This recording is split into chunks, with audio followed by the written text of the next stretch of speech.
What's up, everybody? Hey, how's it going? Yeah, I got things to say. I always got things to say. I always got opinions. Now I'm doing these new, for the new company, I'm doing these new little read the news. So I'm doing solo content. Hey, how are you doing today? Good to fucking see you, everybody. Have you seen this guy on Instagram who stresses his wife out? They're like sitting in the restaurant and then he goes, hey, what up, gang? Yeah, like, annoying my wife with influencing. Yeah.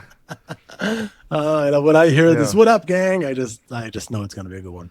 Yeah, so I had to do it, like I've been doing it in public places, you know. So I did it at a street fair, I did it at a bar. It takes a little while, so usually the first take isn't the take that I'm using. It takes me a while to like settle into like my rhythm and how I'm doing it. I was trying to do it holding food the other day, and the street fair didn't have any place to put the food down. So like I needed to, like, I was trying to hold it, and like I got two things. I got the world's worst carne asada fries, like ever, like known to man, ever. The world's worst. And then I got a fucking corn dog, and I wanted to use the corn dog as a prop, but like came with like stuff. So I couldn't, so it's like quarter wood, it's all messy. Yeah, like I had the cardboard thing and all that. I needed to set that down so I could hold the fucking corn dog and say, like, you see this fucking merchant behind me? Like, I bet you that descriptor says cheese dick fucking on a stick, not like, not like what it actually is. I do want to get on a little tangent here. I think Americans value messy food more than they should. Like you guys, you would say food is good if your like elbow is getting dirty. Where I so okay, so nice package and you so I ordered carne asada fries at this place, you know, and like I'm used to carne asada fries coming in a styrofoam thing or now all the hippy dippy shit. They have the plastic ones that they can fucking open and put the fries in. Yeah. But this, like, they took the whole curly fries that they were making right there with a Makita drill, making the fries curly, putting them all in the basket. So whole fucking fry basket, entire basket, becomes a cube of things, and then they stick it on a fucking regular Dixie plate, regular ass plate, whole thing, and then they slop some fucking what they called carne asada. Not entirely sure what meat that actually was on there, and some shitty fucking fries or some shitty cheese. It was the Northwest, should have known. It was unedible, actually physically unedible. I tried. Yeah. I tried to bite it. I tried to use a fork, the little shitty fucking plastic fork they give you, but then it was like soup of carne asada. So fuck that. The whole thing about fries is that you get a big box of something and you can just eat them one by one with your hands. It's great. I didn't even take a picture of it. I mean, I ended up throwing it away after like 2 seconds. So, you know. I'm sorry for ruining your role here, but yes, I just thought it's important to know that American food tends to be messy. Yeah. So what have you been up to like the last month? Speaking of Messi, World Cup's on. Oh yeah. Have you? I mean, to get it out of the way, have you seen the picture of him and Lamine Yamal as a baby? Have you seen that? No. Okay, no. so you know who what's Lamine Yamal? What's a llama? Lamine Yamal, I think that's his name, or Yamin Lamal, whatever. He's the captain of the Spanish football team. He's like the Messi is the goat, the guy is the baby goat, and completely random. But 19 years ago, this baby's parents won a raffle to, do a campaign for UNICEF with a Barcelona player, which was Messi. Yeah. And these two guys on this picture right there are now leading the two teams. I'll put the picture up, everybody. Yeah. So they're leading the two teams that are competing for the World Cup in the finals on this Sunday or Saturday. Question. So it's like insane random coincidence. Yes. That is, I think I heard a little bit about this. Yes.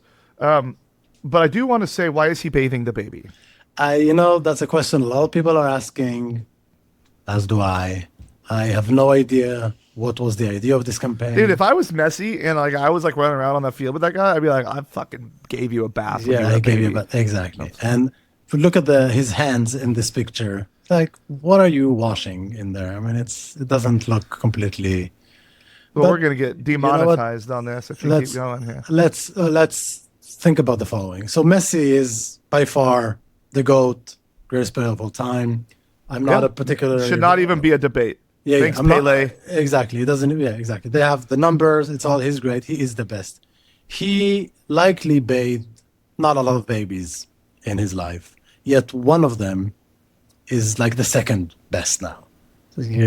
Everybody should. He's like Jesus of soccer. He is the Jesus of soccer. Wait, that was bathing feet. That was bathing feet. I mean, I don't know what is bathing there, but apparently he did something right with this guy. But yeah, but it's obviously I'm not even saying anything new here. Everybody's talking about it all the time. Everybody's talking about it. Like, but it is crazy. Like if I was that is pretty crazy. If I was like a screenplay writer and I would put that in a movie, people would have told me like this is like that's not even for an unbelievable movie. This is too far of a coincidence. So that just like it's a interesting way of how the world works, I guess. Yeah, it's crazy. What else you been doing besides World Cup? I've been dealing with. We have now this air quality issue from like. Oh yeah. That's right. The Jewish space laser. Jewish space laser. Exactly. Yeah. Thanks again for blowing our cover. We have. For the record, the Jewish space lasers burned a wrong spot on the Canadian. Yeah, it's trying to hit somebody, but they missed. A rare miss. Yeah, I know. We never get it right. So it's been horrible out here, and it's also extremely hot. But the good thing is that finally tomorrow it's going to get better, and then it's just going to rain the entire day. So the rain knocks the smoke out of the sky. That's a good thing. What they're saying. That's what they're saying. Yes. But hey, do you remember? Did you guys have when you were growing up acid rain? They talked about it and made like a big deal how it was going to kill us all. I remember talks of it. All sorts of different things were like threats in our time, but I don't. I mean, I was busy trying to figure out how to avoid missiles. Like they would drive it home, in school when I was a kid, like when I was in elementary school in Oregon. Because of like a fear of acid rain coming. Yeah, like it was going to burn everything. It's all the smog. It was going to ruin the world.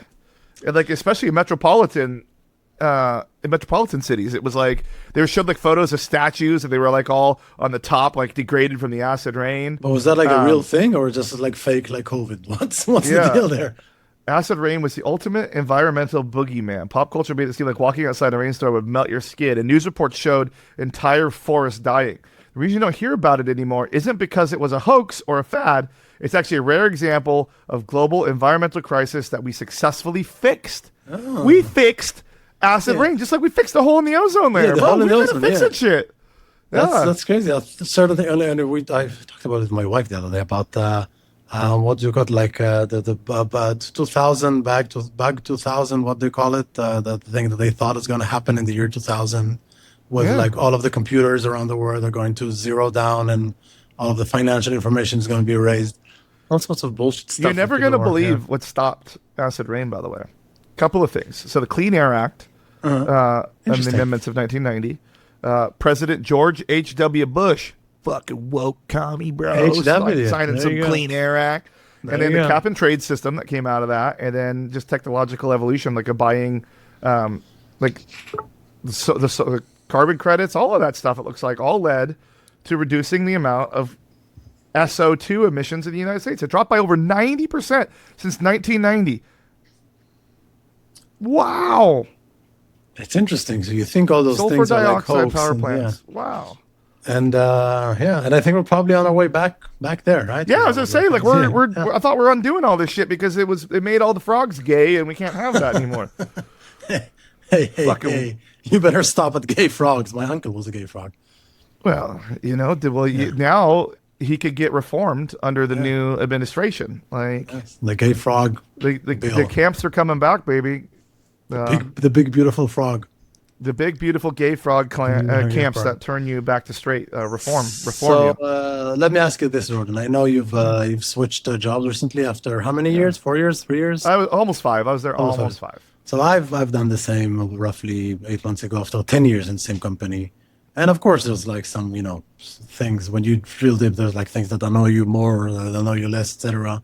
Well, what are your thoughts of this move? How was your day-to-day changed? How's things are going? So that's a good question. And thankfully, the new job's a remote job, but it is a new company. Like we are starting this company from day one. Like I started at this company before it was incorporated. Yeah. So there's been the challenges that come with that. Like, are we going to take funding? Are we not going to take funding?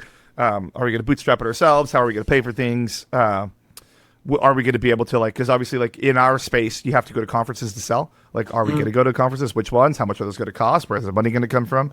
Signing partnership agreements because it's a partner heavy space. Those sorts of things, and then the product isn't quite finished yet. It'll be done in a couple of weeks. So we have to have that to sell it, That sounds important to have something. That usually is like a little. I mean, the funny thing is I've been a part of a few startups, a couple that have a large staff before the product is done. This one does not have a large staff. There's only 3 of us, but it's pretty common. Like you have to set up the framework before you can actually launch the product to sell the product. You know, you have to have the ability to sell a product before you can sell a product.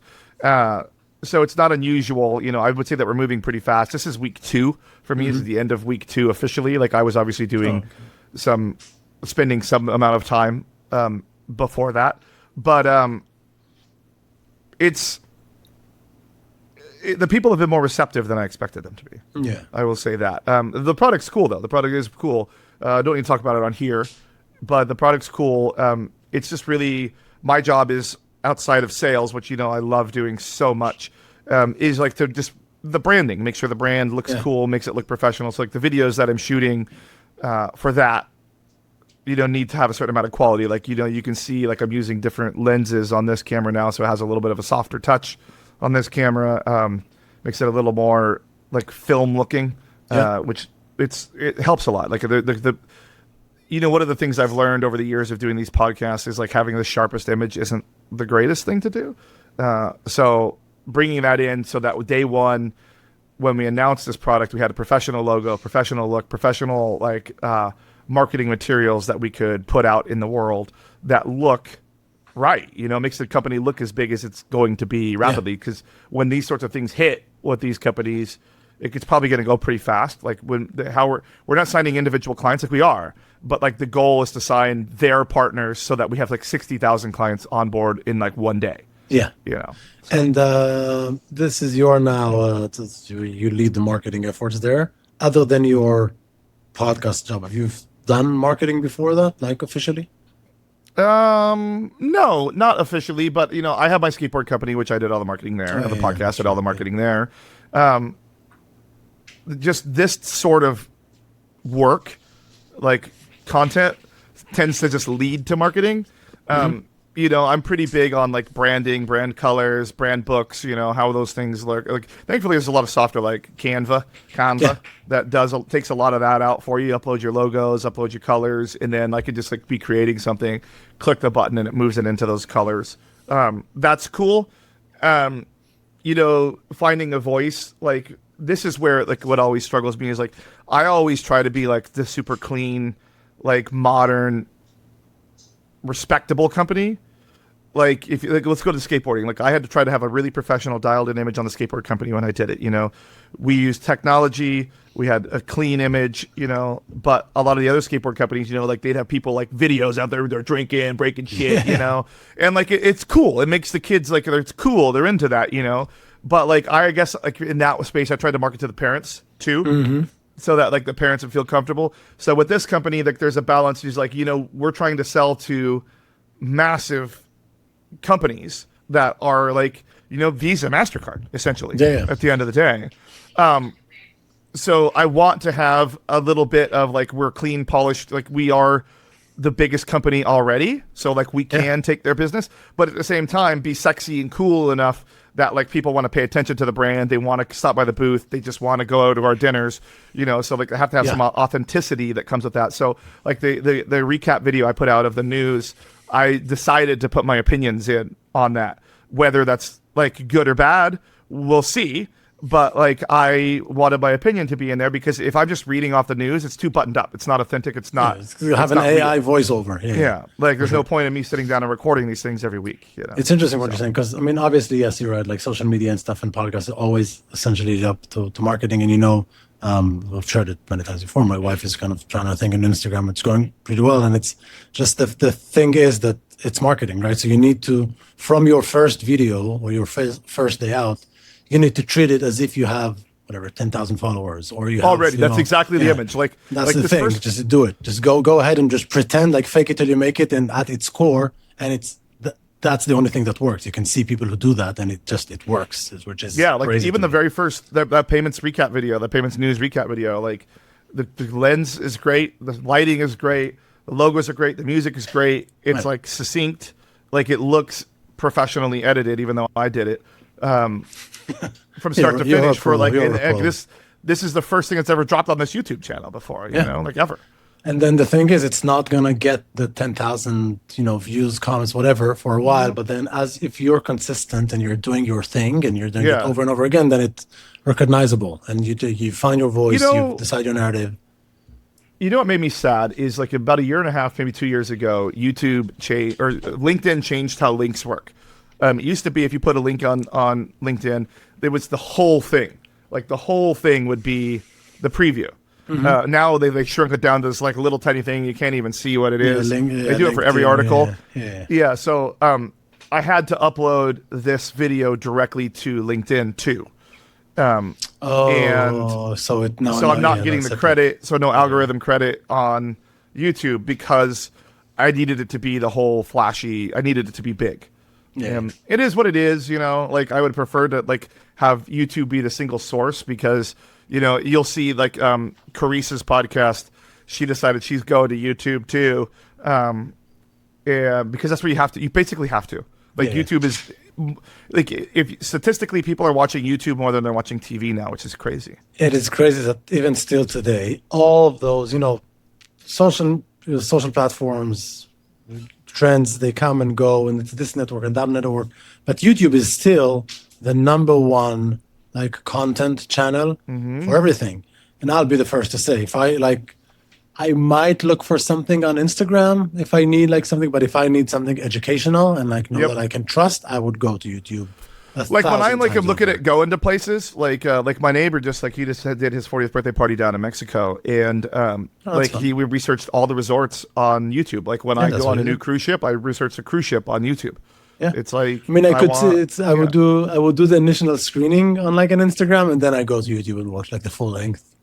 And then, but like repairing the garage, you watch a YouTube video, the University YouTube they call it, man. Yeah, YouTube University. University, and I can you know what? Something actually new. I bought a new piano, a digital piano. You bought a new digital piano. So you're doing that shit now, huh? You any good at that?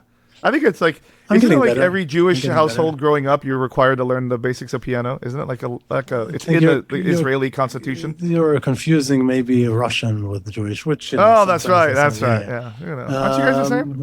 Exactly. Kind of. No, I mean, I grew up in a very musical household, but I never really took it seriously. So now I had this digital piano, which was cool. Now I got a new one, which is a better one, and it's closer. Did you get a Steinway? Not a Steinway. Got a Roland, which actually is a pretty good company to go with. And it's it's been a while since I was so excited to get a new toy. You know how that feels when you get like a new thing to play around with. Obviously, that annoys very much the rest of the household here, but luckily it's a digital one, so I can use headphones. And I just watch all sorts of cool tutorials on YouTube from like dawn to dusk, essentially, and then after that as well, because that's what I enjoy doing now. So now that I don't travel as much, all I have to do for myself is just play the piano. So I looked it up to see if there was any Jewish piano brands, and there kind of is. Jewish piano? Yeah, the Krakauer brothers, prominent historical brand founded in New York City by Jewish immigrant Simon Krakauer. It is. I know the name when I say that. I mean, there's a lot of Jewish pianists historically that have been really good. Yeah. Yeah, even Steinway, even though it's the Germans, it was a Jewish guy. Yeah, that makes sense. That's why they hated us so much, because we were stealing the piano and embedded so deep in it. Yeah, but I will share, since you've asked about the piano, that one thing I knew some chords and like changes. I always tried my way around, like playing along when I'm trying to sing or whatever. But the teacher I'm going to now is really strong on like knowing the basics, so he gives me like actual real classical piano pieces like Chopin and Mozart and stuff like that to learn. And not Mary Had a Little Lamb? No, none of that. And that shit rocks hard, man. It's so fun to open up like a Mozart piece and just be able to play it, and it's really good. It has all the basics. I want a fucking demo. Next episode, I want a demo. I want a Mozart. Next episode, yeah, sure. I'll do maybe the beginning of the thing I'm working on now. But the insane thing really is like 300 years ago, and like some pieces of it is not even kidding. Like it sounds like Radiohead. It's really good. So I highly recommend getting new hobbies, learning new musical instruments. I mean, piano's something I've always been fascinated with. All this content creation is taking up literally all of my free time these days. So, Yeah. So. But definitely hours of joy and hours of frustration too, because I think, like most things in life, music, like being good in a musical instrument, is a never-ending race. Yeah. I'm so much better than 2 years ago when I kind of started playing around with it, but I'm still not even 20% of what I'd want to be. And I speak to professional musicians, and they'll always say that they're not good enough. So that's kind of the never-ending race, which I guess is fun in a way. You do play some guitar, right? Yeah, I know. I have not played very much. But you have a bunch of guitars.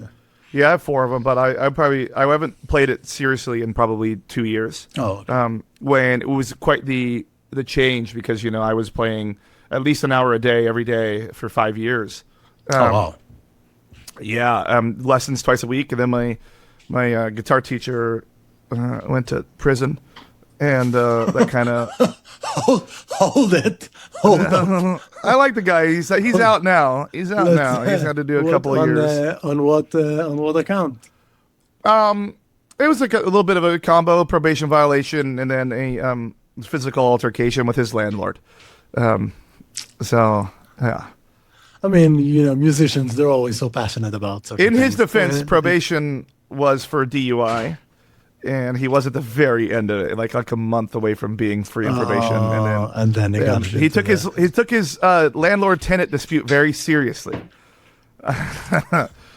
So, as I said, musicians are he's passionate people. Passionate people. Just passionate people, yeah. Yeah. No, I like the guy, and he's a really, really, really good guitar player, and he taught me a lot. Like, I went from not being able to play the guitar to being able to play fairly well. Now, obviously, the muscle's out of train, but, like, I pick it up every once in a while. I need to put new strings on. They're probably, like, 6 months old. I used to string it every month. But I still got it. No, if I want it. I mean, look, 5 years is a lot of time, but I've heard, so one of the, obviously I can't remember his name, but one of the world-renowned famous pianists of like the late 1900s used to say that if he doesn't play 1 day, he notices it. If he doesn't play 2 days, his close circle can notice that, like by the quality of his playing. Then if he doesn't play for 3 days, the public will know that.